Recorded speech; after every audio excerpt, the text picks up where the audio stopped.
நான் அந்த வீடியோ அனுப்புறேன், நேரில் பாருங்களேன். பாத்தீங்க அப்படின்னா இதை பெட்ரோலு என்கிட்ட வந்து பாத்தீங்க அப்படின்னா வெயில்ல வந்து பாத்தீங்கன்னா மேல மறுகுது அப்படின்னு சொல்றாங்க. பிஎஸ்டி குடிச்ச எனக்கே நிலைமை அப்படின்னா சாதாரண ஜனங்க பாவம், இந்த ஊரு ஜனங்க வந்து பெட்ரோல் போட்டு போகுது தினமும். இங்க வந்து ஸ்கூட்டர்லையும் கார்லையும் பெட்ரோல் போட்டு போறாங்க. அவங்க நிலைமை என்ன சார் இருக்கு? 100 ரூபா கொடுத்து 50 ரூபாய்க்கு தான் சார் பெட்ரோல் போடுறாங்க. மீதி 50 ரூபா காலி போச்சு. போன்லயே பேசிக்க முடியாது. என்ன பார்க்கறதுக்கு ஹாஸ்பிட்டல் வந்திருப்பீங்க. ஆனா நீங்க என்ன பண்றீங்க?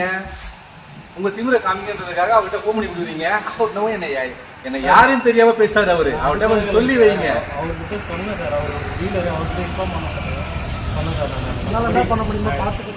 நான் ஒரு கெமிக்கல் இன்ஜினியர், எனக்கே இந்த ஆப்புனா சாதாரண படிச்ச இளைஞருக்கு என்னங்க அவருக்கு சொல்லுங்க பார்ப்போம். ஏங்க அவரு சாதாரண படிச்சவங்களுக்கு இதோ படிக்காது எனக்கு 100 பேர் வந்து பெட்ரோல் போட்டு போறாங்க. பாவம் ஒண்ணுமே தெரியாம அவர் வந்து அவர் பார்த்தா சீட்டு தான் வருது.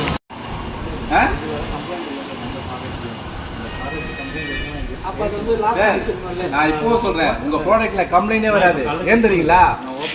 ஒரு பொருளை வந்து பாத்தீங்கன்னா கம்ப்ளைண்ட் பண்ணும்போது 100% பண்ணாதான் கம்ப்ளைண்ட் வரும். 10%, 20% அப்படின்னு கலப்படம் பண்ணும்போது கம்ப்ளைண்டே வரும். அதாவது எந்த பக்கமும் தூய்மையான பொருள் கிடையாது, அதனால என் பக்கத்திலே கிடையாது அப்படின்னு நீங்க ஒத்துறீங்க இல்லையா? பாருங்க சார்.